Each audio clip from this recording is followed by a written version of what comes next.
How do you do a live Facebook video or YouTube video effectively? Hi, my name is Parul Banka. I transform professionals into terrific storytellers. In this video, I'm going to share with you how you can totally nail your Facebook Live and YouTube Live videos. This is a question that was asked to me by a fellow called Jackie.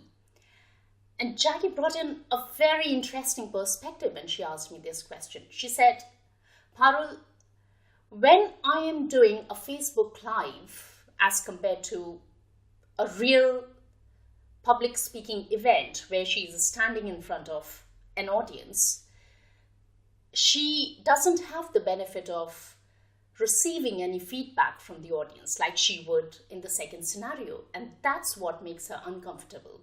Because she is actually talking to a machine, she's talking into a camera, and she wanted to understand how she could manage the situation and do her live videos effectively. And that's exactly what we are going to discuss in this video.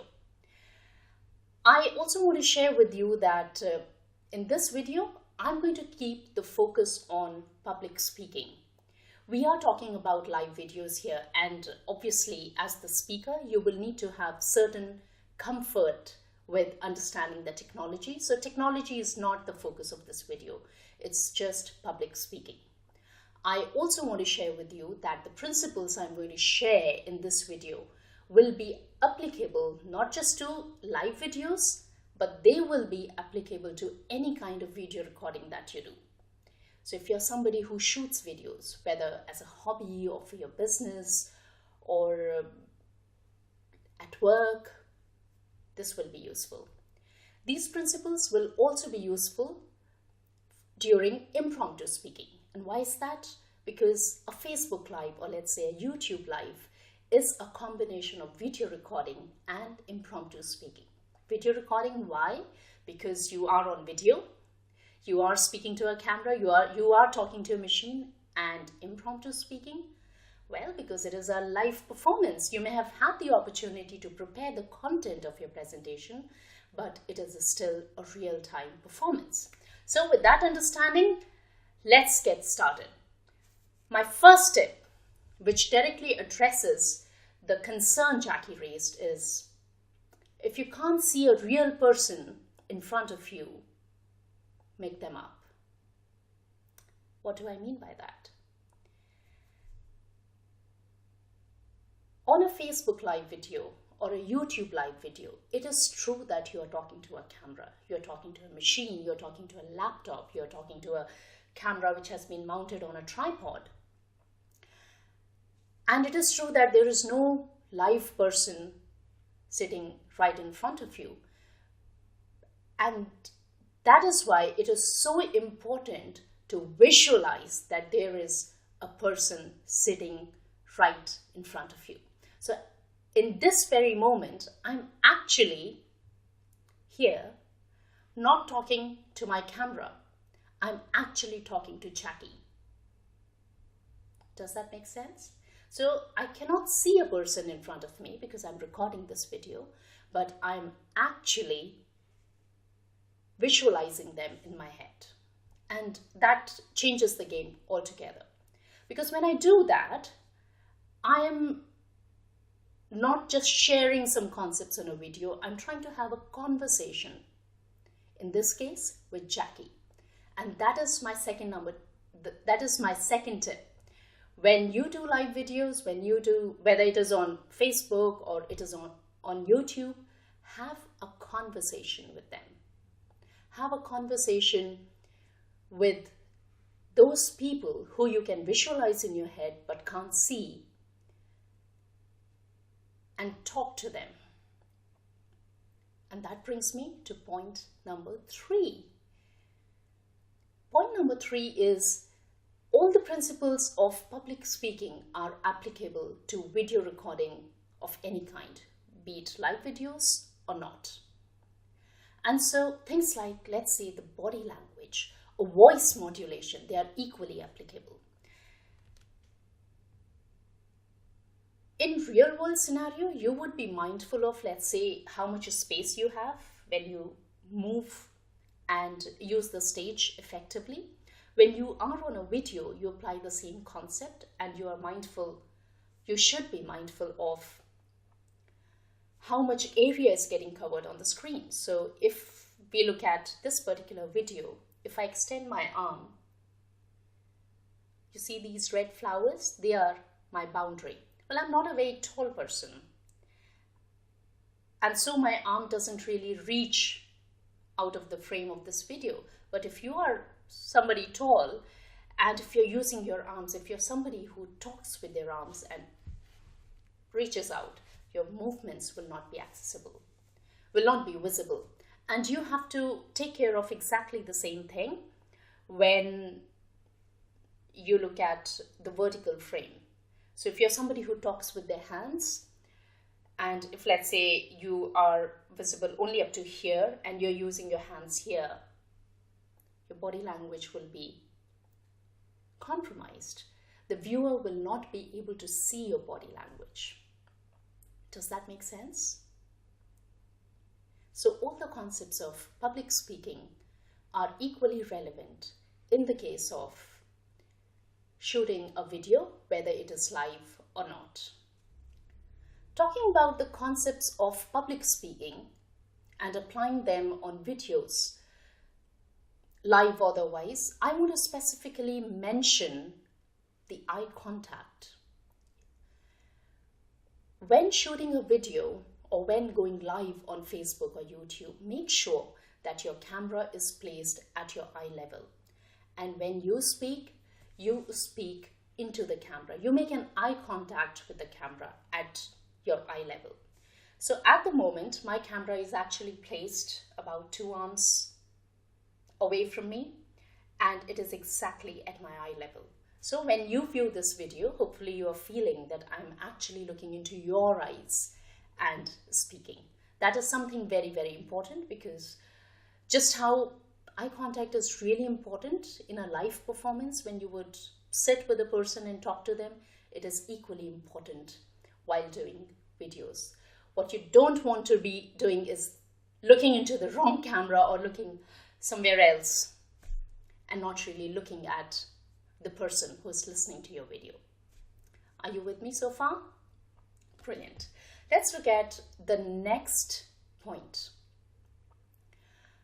One extremely important point in regards to live videos, video recording, in fact, any kind of online work, is that you do not bring in very long dramatic pauses. What do I mean by that? And why is that important?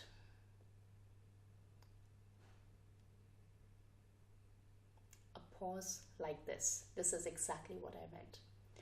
When you are doing a live video or a video recording, or let's say you're delivering your services online, you must not have these long pauses, because there's a possibility that the audience will think that they have lost the connection and they've lost you. Now, I tend to do this. I don't do this on video chats, but when I'm coaching somebody on phone, I tend to get so involved in listening to them that I would go completely quiet. And after a while, they would ask me, "Hello, are you there?" And I would say, "Oh, yes, I'm here. I'm just listening to you intently." So not do that. Tip number 5, be aware of your tics. All of us have some tics, be it cracking the knuckles or fiddling with some jewelry, blinking your eyes very often. I'm taking that example because that is one of my tics. I blink my eyes often when I record a video. Now, there are different reasons why people would do that. In my particular case, I'm not nervous when I do that. I blink my eyes often and hard when I'm concentrating. But that is something I would like to change. So it is very important to be aware of your tics and work on them. Point number 6, use a teleprompter or a laptop.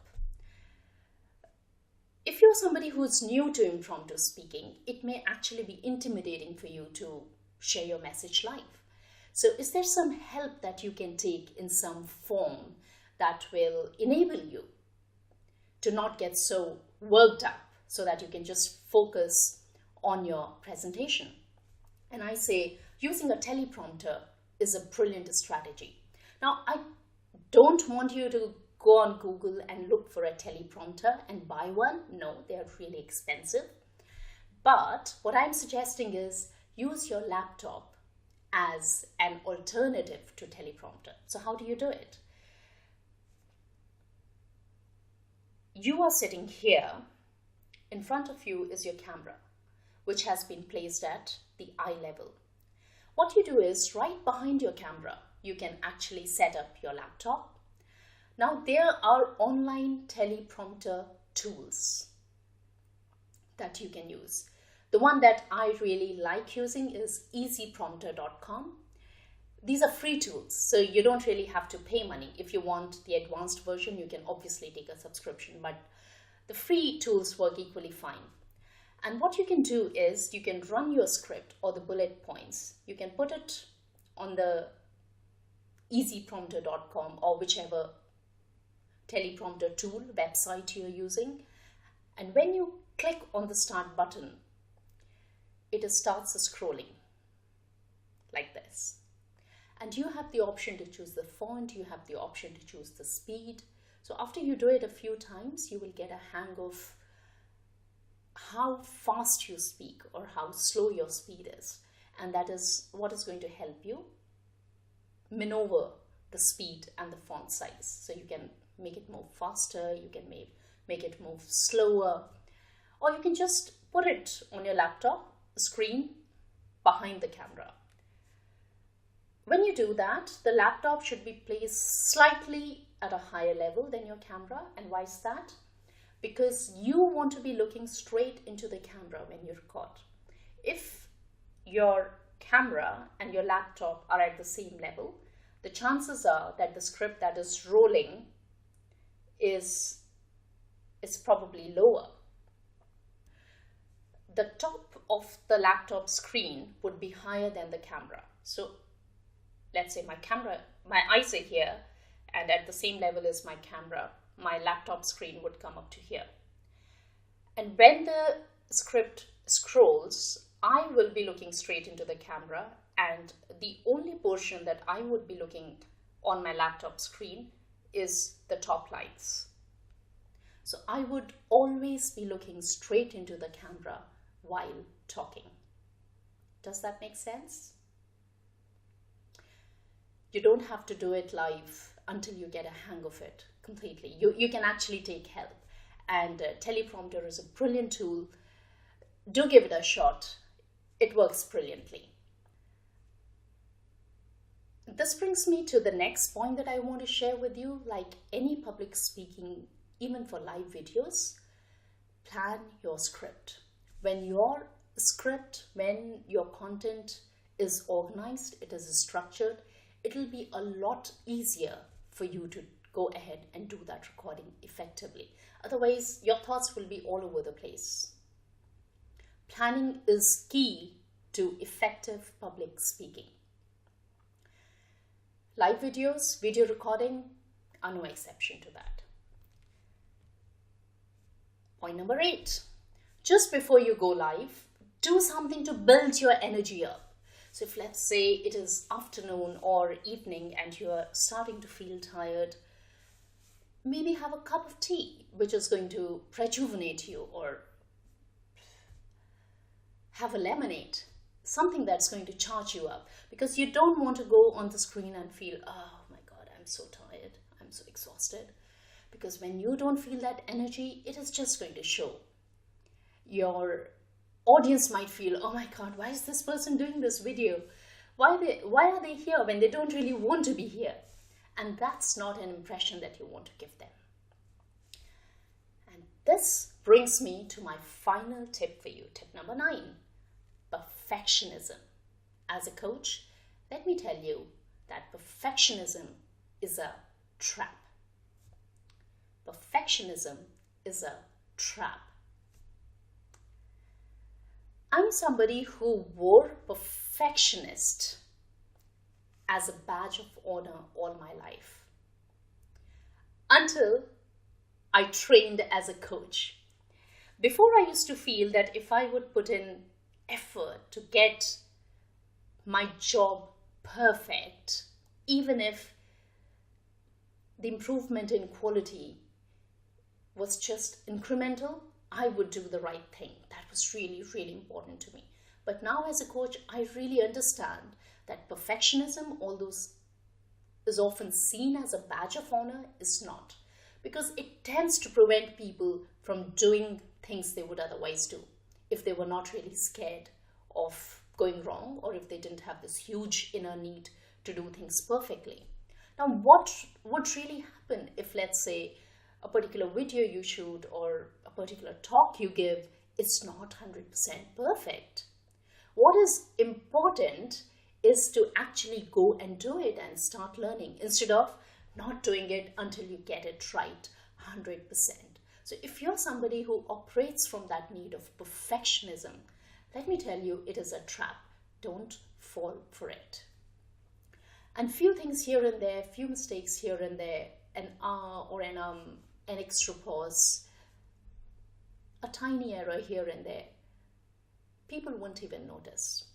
It would be a part of a live performance. And that applies not just to public speaking, that applies to anything. When we try and do a task perfectly, or when we try and wait until we have figured it all out, well, there are lots of times when we don't even get started. Why? Because it is really hard to actually get something right absolutely 100%.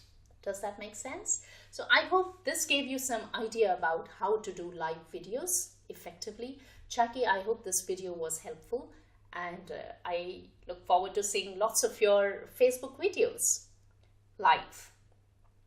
Come and join my community at www.caramelcoaching.com. Do comment on this video and let me know what are your challenges with regards to video recording or going live on Facebook or YouTube. If you have a specific question, feel free to ask, and I'll be very happy to answer it and help you out. I will see you soon in one of my next videos. Until then, take care, stay awesome.